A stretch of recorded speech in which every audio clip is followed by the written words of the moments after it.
두 얼굴 이용구 총장님 아니죠, 통계학 박사님을 다시 이 자리에 모셨습니다. 여러분 댓글 보면서요 제가 많이 안도를 했는데요, 저만 어려운 거 아니죠. 이게 바로 문제입니다. 통계가, 여론조사가 너무 어렵다는 것입니다. 어려운데 우리는 아무 생각 없이 그걸 믿고 있다는 것이죠. 몇 퍼센트다 그러면 우와, 몇 퍼센트다 그러면 우 이러고 있는데 여기에는 함정이 있습니다. 공부를 해야지만, 알아야지만 이길 수 있을 것 같습니다. 안녕하세요. 안녕하세요. 네, 오늘 더 쉽게 설명을 해주신다고 하셨는데요. 예. 오늘 이건 뭡니까? 이게 뭡니까? 아, 그 여론조사 결과를 보면은요, 네. 항상 뭐가 주어져 있냐면은 95% 신뢰 수준 하에서 네. 그 최대 허용 오차는 몇 퍼센트이다, 이런 값이 나오거든요. 그렇죠. 그게 의미에 대해서 지난번에도 질문하셨는데 그거를 가능한 한 쉽게 설명하고자 이 그림을 가지고 나왔습니다. 직접 준비해 주셨습니까? 예, 그렇습니다. 우와, 설명해 주세요. 그러면은 지금 이 설명은요, 그러니까 우리가 말하는 뭐 95% 신뢰 구간이 있고 몇 프로 오차가 있다 얘기할 때 그 신뢰 구간을 말씀하시는 거죠? 그렇죠. 네, 설명해 주세요. 우선은 95% 신뢰 수준 하에서 그 최대 허용 오차를 보면은 그 항상 그 일반적으로 우리가 1000명을 조사하는데 1000명을 조사하면 그 값이 3.1%라는 것을 알게 될 것입니다. 네. 그 왜냐하면 그것은 자 이게 구하는 그 공식이 루트 n분의 1, 표본의 숫자에 루트를 씌운 거분의 1이기 때문에 이게 대략 3.1%가 나오기 때문에 그렇습니다. 근데 왜 이렇게 나오느냐, 이거는 여러분이 알 필요는 없어요. 대단히 복잡한 그 수식 계산 과정이 있습니다. 고맙습니다. 하지만은 이거를 보고 사람들이 어떻게 이해하냐면, 일반적으로 아하, 어떤 사람의 지지율이 30%가 나왔다 그러면은 그 사람들의 실제 지지율은 27에서 33% 사이에 있겠구나 라고 믿게 되는데, 그게 잘못 이해하고 있다는 얘기입니다. 그러니까 지금 만약에 뭐 A라는 사람이 40%가 나오고 B가 32%가 나오면 예. 우리는 오차 범위 플러스 마이너스 3.5라고 하면 43%이거나 아니면 37%라고 이해하거든요. 아, 그 안에 있다고 생각하는데 실제 그 지지율이 네. 그게 아니라는 말씀입니다. 오, 설명해 주세요. 예. 자, 우리는 기본 전제가 뭐냐면은 어떤 사람의 지지율, 그거는 일단 정해져 있다, 어떤 특정한 값이라고 생각합니다. 네. 그 값을 P라 그러죠, 여기에서. 그렇죠. 모르지만 이게 뭐 20%일 수도 있고 30%일 수도 있고 40%일 수도 있습니다. 네. 하지만 그 값이 있다고 존재하죠. 근데 우리는 모릅니다. 네. 그래서 이제 여론조사를 실시하거든요.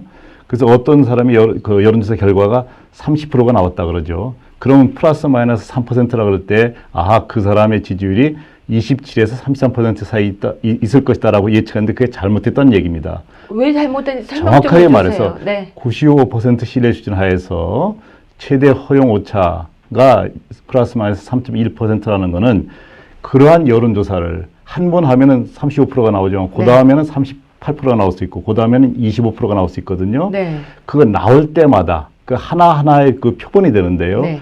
거기에서 그 구간을 정할 수 있는 겁니다. 25% 플러스 마이너스 3%, 30% 플러스 마이너스 3%, 35% 플러스 마이너스 3%. 무슨 말씀인지 아시겠어요? 네, 그러면 그렇게 100번을 하면은 각각 조사할 때마다 그 추정치가 다르기 때문에 네. 다른 값이 나오겠죠. 그 추정치 플러스 마이너스 3%로 해서 우리가 구간을 정하게 됩니다. 이게 하나하나의 구간이 되는 거거든요. 네. 그러면 이 구간의 중심에는 이제 우리가 추정한 값이 있겠죠. 네. 이 구간을 100번을 조사하면 이 구간이 몇 개가 나오겠습니까? 100개가 나오죠. 100개가 나오죠. 네. 그 100개 구간 중에서 95개 구간은 실제 지지율을 포함하고 있을 것이다 라고 이야기하는 것이 바로 그 95% 신뢰 수준 하에서 오차 한계라는 겁니다. 그 말이에요? 그 말이에요. 그러면 자, 정리 다시 해보겠습니다. 100번을 여론조사를 했을 때 95번이 같은 비슷비슷한 숫자가 나오는 거고, 그 구간을 매번 정하는 구간 폭은 같아요, 항상. 네. 정해진 그 구간 안에 실제 지지율이 있을 것이 95개이다. 나머지 5개는 그 구간이 있는데 그 구간 밖에 실제 지지율이 있을 것이다. 저 이제 좀 이해가 가요. 자, 다시 설명해 드릴게요. 그러니까 95% 신뢰 구간이라는 것은 100번을 조사를 했을 때, 그러니까 여론조사를 했을 때 95번 정도가 그 구간, 예를 들어서 플러스 마이너스 3, 뒤로 앞으로 3인, 예. 그러니까 40이라고 나왔을 때는 37부터 43인 구간이 95번 정도 나올 수 있는 거다. 아니죠. 그런 거 조사할 때마다 네. 그 구간이 달라질 거 아니에요. 왜냐하면 네. 40% 나오면 37에서 43이지만은 그리고 30% 37 나오면 네. 그래서 30% 나오면 27에서 30 아니에요. 25 나오면 22에서 28이 되겠죠. 네. 구간 달라질 거 아니에요. 계속 달라지죠. 달라지죠. 그러니까 이게 여기에서 보세요. 여기에서 여기 나오면 구간이 이렇게 될 것이고 여기 이 값이 있으면 구간이 이렇게 될 것이고 이렇게 네. 되잖아요. 네. 그런 것을 100개를 구하면은 95개 정도는 실제 지지율을 포함하고 있을 것이다. 아. 라는 이야기입니다. 다시 할게요. 이렇게 어려우니까요. 제가 이때까지 여론조사라고 하면 그냥 들었는데 알아야 될 것 같습니다. 그 악착같이 배우겠습니다. 100번을 여론조사를 했을 때 그 구간, 실제 나오고 있는 그 퍼센트가 걸리는 게 95번 정도다. 그렇죠. 맞죠? 예. 그러니까 저 이제 이해한 것 같아요. 100번을 조사를 했을 때 예를 들면 40%라는 지지율이 걸리는 구간이 95번 정도가 걸린다. 그것도 아니에요? 아니, 그러니까 지금 그 대부분의 사람들이 잘못 이해하는 거는 표본조사 결과가 실제 지지율이라고 생각하는 데서 오류가 있는 거예요. 실제 지지율은 모릅니다. 20%일지, 30%일지, 40%일지 모르지만 어떤 값이 있을 거 아니에요? 그럼 우리가 한 번 조사했을 때는 40%가 나왔다고요. 그럼 플러스 마이너스 3%라는 것은 37에서 43%가 네. 구간이 나오죠. 하나의 구간을 정했습니다. 네. 또 다음 조사했더니 20%가 나왔어요. 네. 그러면은 구간이 17에서 그쵸? 23%가 나오겠죠. 네. 그 구간을 100개를 구한다고요. 100개가 나온 거죠. 100개 나온 거죠. 네. 그러면 그 100개 구간 중에서 실제 지지율, 얼마인지 모르는 값이지만은 그거를 포함하는 구간이 대략 95개일 것이다. 라는 이야기입니다. 그러면 이거 거의 확률 같은 그 뭐라 그럴까 정확도가 별로 없는 얘기잖아요. 그러니까 지난번에 말씀드렸잖아요. 이것을 중요시하게 생각하지 말라고. 별 의미가 없다고. 잠깐만요. 저희 때까지 약간 속은 것 같습니다. 따져보면요. 지금 그 이야기는 우리는 95%가 믿을 수 있다는 얘기를 자꾸 듣거든요. 그게 아닙니다. 제가 정말 이거 이해 안 갔어요. 저는 95%가 믿어도 되고 3.5%가 믿으면 안 된다는 얘기인 줄 알았었어요. 아, 그건 아니고요. 그건 전혀 잘못 이해하시는 자, 겁니다. 이제 정리해드리겠습니다. 아무 의미 없습니다. 맞습니까? 그렇게 이해하시면 되겠습니다. 야, 자, 저 이제 약간 흥분하려고 해요. 이때까지 제가 속았던, 이게요, 여자들이 잘 속는 게 하나가 있는데요. 그게 뭐냐면, 마감입니다. 빨리 사세요. 당신만 세일해 드립니다. 많이 속는데요. 그것보다 더 여기에 많이 속았던 것 같아요. 신뢰 구간 또는 오차 범위라는 것은 큰 의미가 없으니까 보지 마세요. 이러면 될까요? 예, 그렇게 이해하셔도 됩니다. 정리했습니다. 보지 마세요. 그거 아무 의미 없습니다. 95% 믿으라는 거 아닙니다. 예. 어려워요. 아니 정말로 어떻게 이렇게 어려운 공부를 하셨습니까? 난 상당히 쉬워요.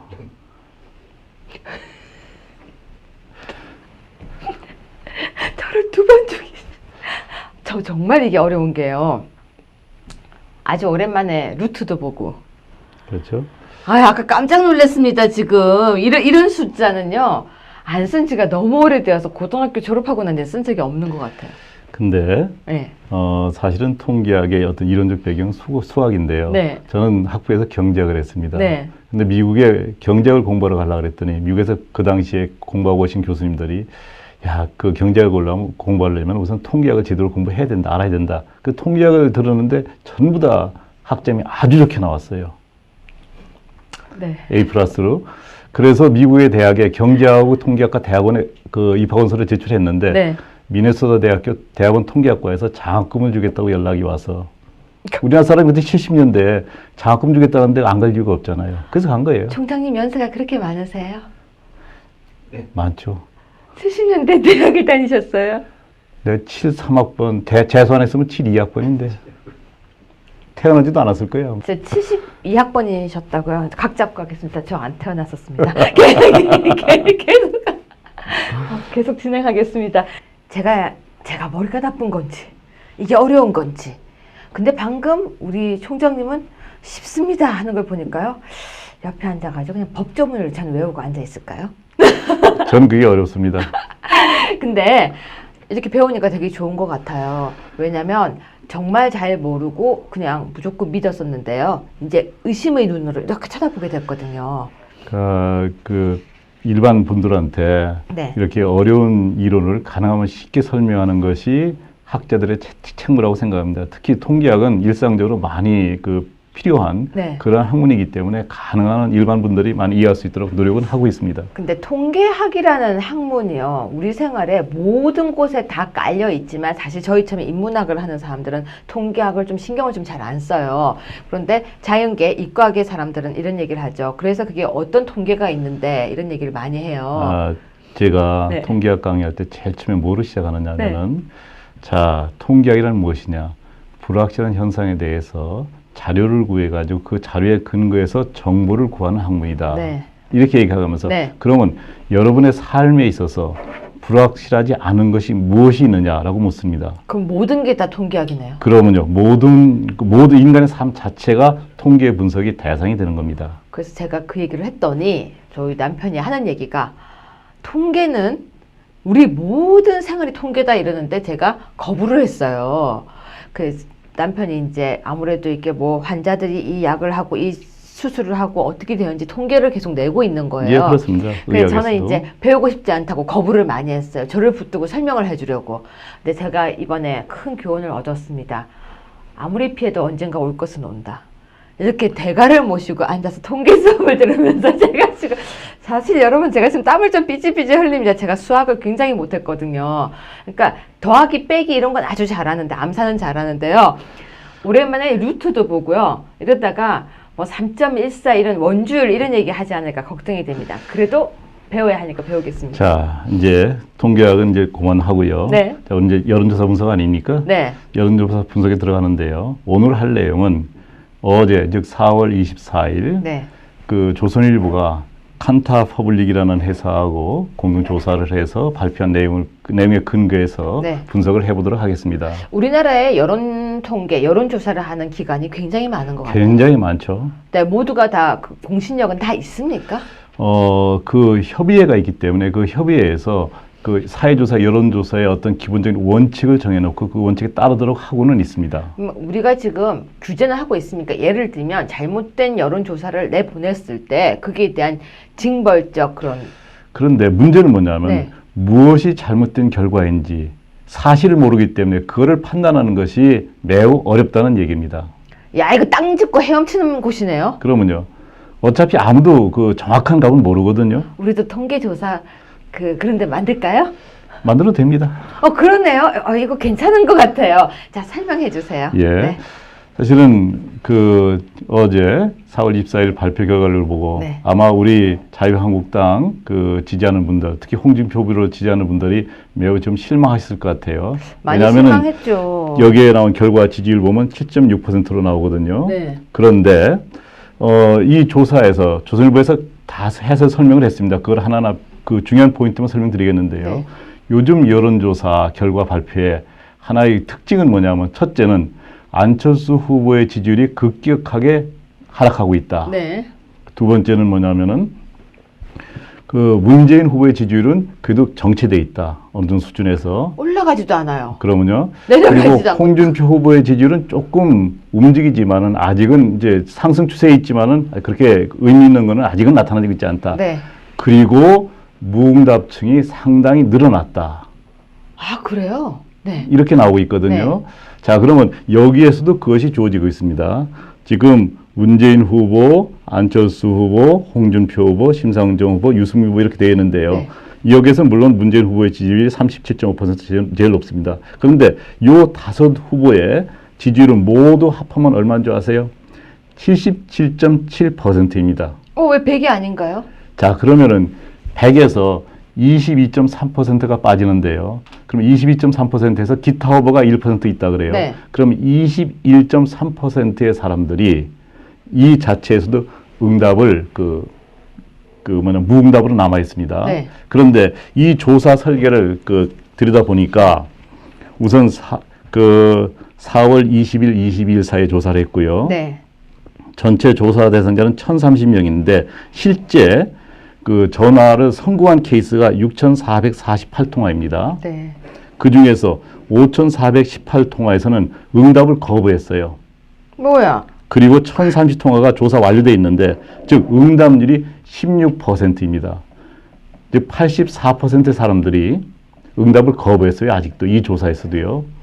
그것을 하나 이제 기억하셔야 되고요. 야, 그러면은요, 지금, 총장님 지금 84%가 전화를 끊어버렸다는 얘기잖아요. 아니면 그렇죠. 뭐말 듣다가 그렇죠. 안 했다거나. 그렇습니다. 그리고 16%만 성공했다면, 정말 이거는 그냥 제가 얼뜻 듣기에는 많은 의사를 반영, 4,200만 명 중에서 6,448명을 통화했고, 그렇죠. 그 중에서 16%만 대답했다는 거네요. 맞습니다. 네, 계속 설명해 주세요. 네. 자, 그런데 그 여기서 이제 계속 설명드리면은 네. 선거운동이 이제 중반을 넘어섰거든요. 네. 그런데도 불구하고 무응답률이 21.3%로 아직 상당히 많다는 얘기입니다. 근데 그 의미를 생각해 보면은 이건 진짜 무응답은 저는 아니라고 생각이 돼요. 이 사람들은 보수 계층으로 그 보수 집단으로 이제 사실은 마음속으로 지지하는 후보가 있는데 네. 그 지지 후보를 밝히지 않고 있다고 저는 생각하고 있어요. 어제요, 전원책이 이것이 정치다에서 민주당의 최민희 지금 특보가 예. 샤이 문재인이 많아서 그런 거래요. 샤이 홍준표가 아니고요.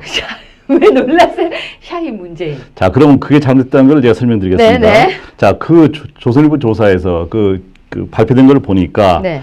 거기에도 뭐냐면 보수 성향 유권자의 여론조사 참여율이 낮다라고 얘기했습니다. 네. 그 근거로 뭐냐면은 지난번 대선에서 누구한테 투표를 했느냐라고 물어봤더니 박근혜 후보한테 투표했다는 분이 34.9%, 문재인 후보에게 투표했다는 분이 39.1%로 문재인 후보에게 투표했다는 사람들의 비율이 더 높아요. 네. 근데 실제로는 네. 선거 결과는 나오지 않았어요. 박근혜 후보가 51.6% 득표를 했고요. 네. 문재인 후보가 48% 득표를 했습니다.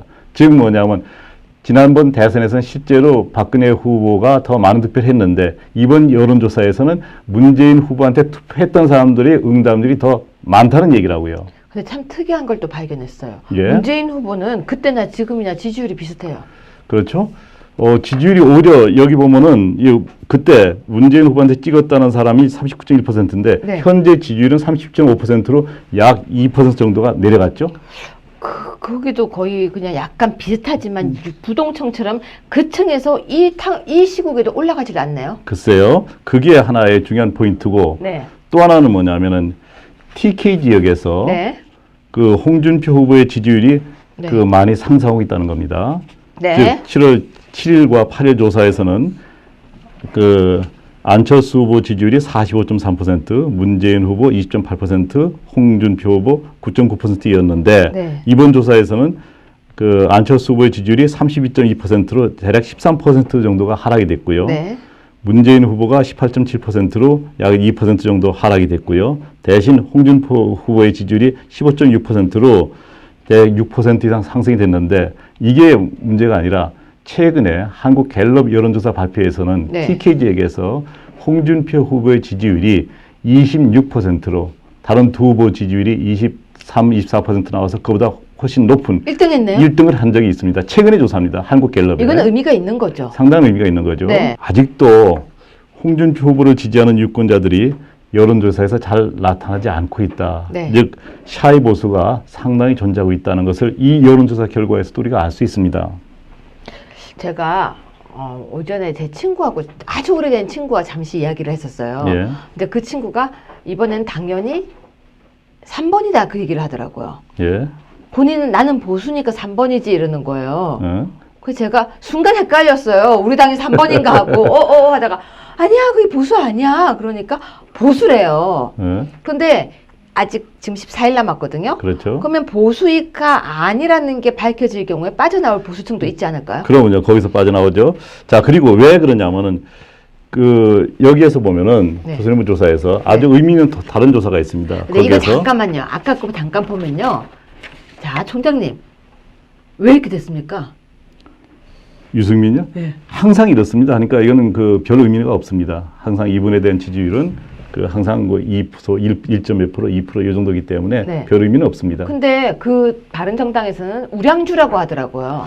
글쎄요. 그건 뭐 생각이 나름이죠. 네, 넘어가겠습니다. 예. 그리고 하나의 의미 있는 조사 결과가 뭐냐면은 북한 우리 미군의 네. 전술 핵무기 한반도 재배치에 대해서 네. 어떻게 하느냐 찬성이 얼마인가 봤더니 56.8%의 유권자들이 찬성을 했고 네. 반대는 33.1%였습니다. 네.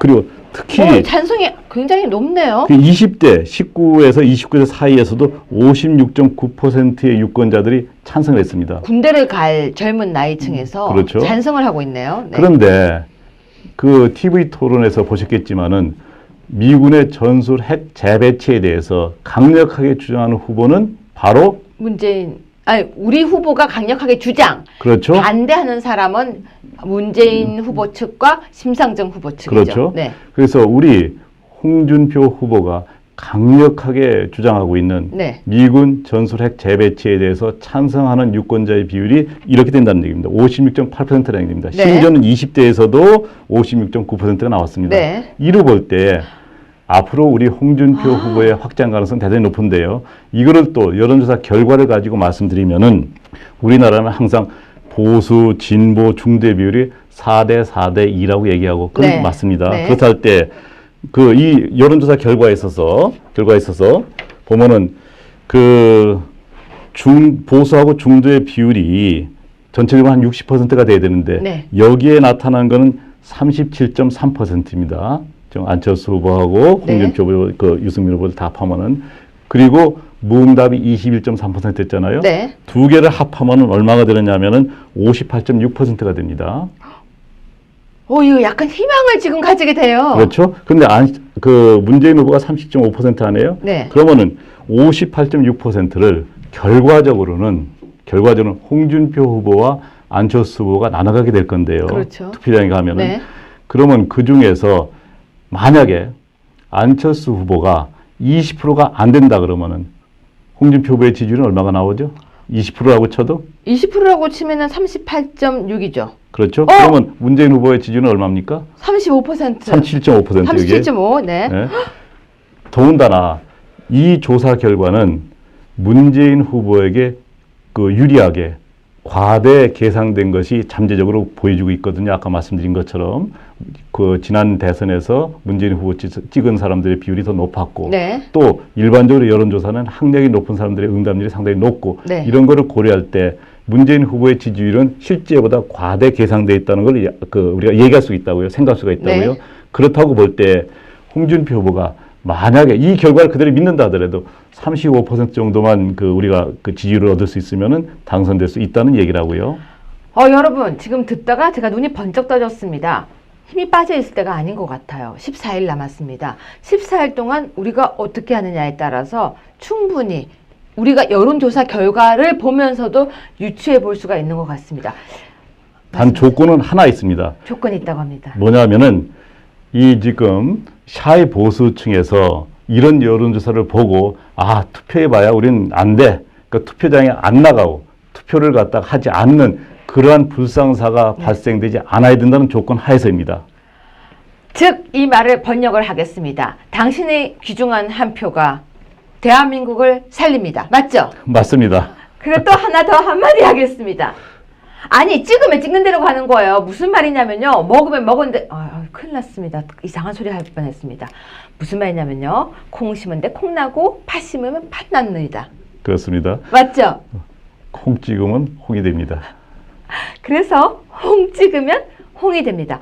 희망을 이야기해 주신 우리 총장님께 너무 감사드리고요. 목요일날 다시 총장님을 떼서서 모시겠습니다. 우리가 여론조사를 할 수 있는 날짜가 5월 2일이 마지막이라고 하네요. 발표가 그때까지 마지막입니다. 그 다음부터는 여론조사가 발표를 할 수 없습니다. 조사는 합니다. 그러니까 그래도 우리가 국민들이 모르는 거죠. 모릅니다. 알 수가 없습니다. 네, 그렇기 때문에 5월 2일까지 나오는 여론조사가 여러분의 마음을 흔들지 않기를 정말 바랍니다. 아니면 이건 어떨까요?